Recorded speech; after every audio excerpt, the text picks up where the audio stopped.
Di ba? Alam niyo, binibidyo talaga siya. Nangiti na siya. Ano yun? Hawak ni tita. Hawak ni tita. Dali. No. Nakakatuwa siya. Alam niyo, binibidyo. Oo, maano siya sa video. Hindi siya yung palatawa. Pag alam binibidyo. Alaga siya. Ayaw talaga magpakuha. Ay. Ayaw niya talaga magpaano. No? Sorry. Po muna yung nan. So, ganyan po talaga siya ka-open, ma'am. Punit na inyo. Alam niya kasi pinipicturan siya. Opo, Sorry. Sorry. Kailangan eh. Lili ka dito. Ate, maakit si Pompong ano. Nahulog na nga si Princess dyan. Ikaw, gusto mo po mga lawan? Sorry ha. Lili ka dito. Dali, babay ka. Bakit ayaw mag-tip? Hello po. Ito na po si Baby Matthew po. Mga ilang buwan ko na siya nakita nung pumunta ako dito sa kapatid ni Erica. So ngayon, napansin ko na siya, di ba, mga ilang buwan na yun. Napansin ko po siya, nung una ko pong kita, mas maliit po siya. Nung una ko siyang napansin ko, mas mababa ang timbang niya. So ngayon, ilang timbang na siya, Erica? 3.7 po. 3.7. So ano ang sabi ng doktor? Kailangan po patabain po umabot ng 15 kilos. 15 kilos? Opo. Bago siya Maoperahan na po. maoperahan. Saan ang ospital? Sa PBM po. Saan yung PBM? Philippines Bird of Mercy. Sa Quezon. Quezon City. Ayan. Sa Quezon City po siya, operahan po, doon po siya papa-check up. So, ayan po, binigyan lang po siya ng mga, habang hindi pa po siya na-opera, so binibigyan po sila ng instruction ng doktor kung ano po yung dapat gawin. At ito nga po, nagkakaroon na po ng rashes yung kanyang mukha dahil po sa nilalagay samantala habang hindi pa po na-opera si baby. So, ano ang sabi ng doktor, Erica? Ano po, yung bali yung tape po, kailangan po lagi ano po sa pisngi niya. Kapag tatahi na po, maano na po, hindi masyadong buka po. Okay. Madalian na lang din po yung pagtatahi po.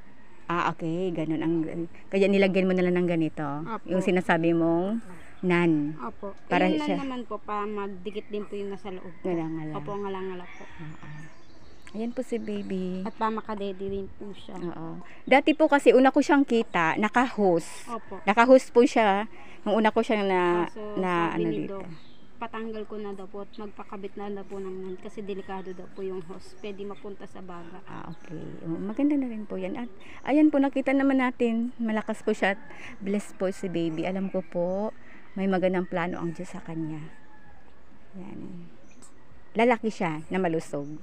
At maopera. Naniwala ka ba na maoperahan yan? Opo. Amen. Sige po, God bless. Thank you po. Thank you po, Ma'am Fabs.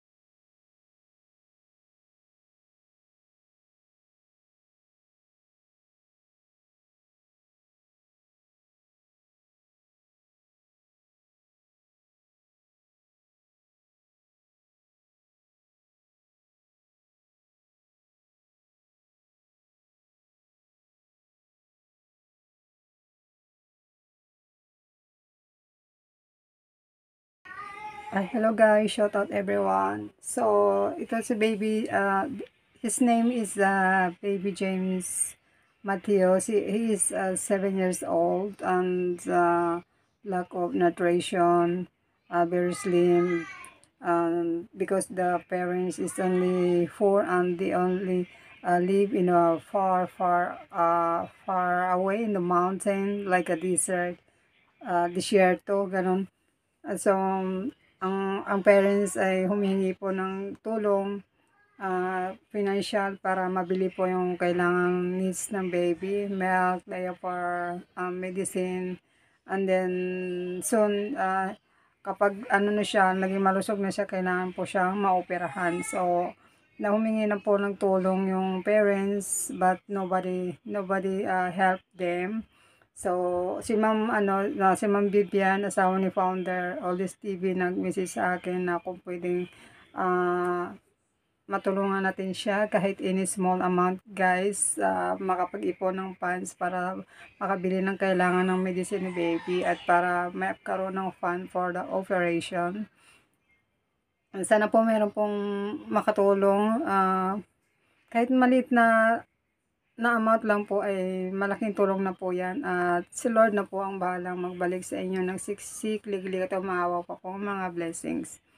Kung meron pong magbigay ng kahit kunting tulong po, just message me in my Facebook, or si founder po, pwede nyo pong direct, founder Aldis TV, pwede nyo po siyang i-direct a message.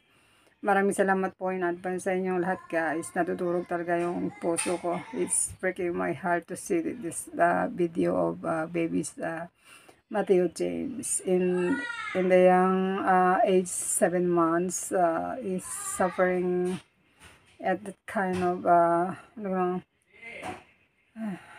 naiyak talaga ako nung nakita ko yung mga picture niya. So, yun guys, maraming salamat in advance, and God bless you more, guys. Thank you.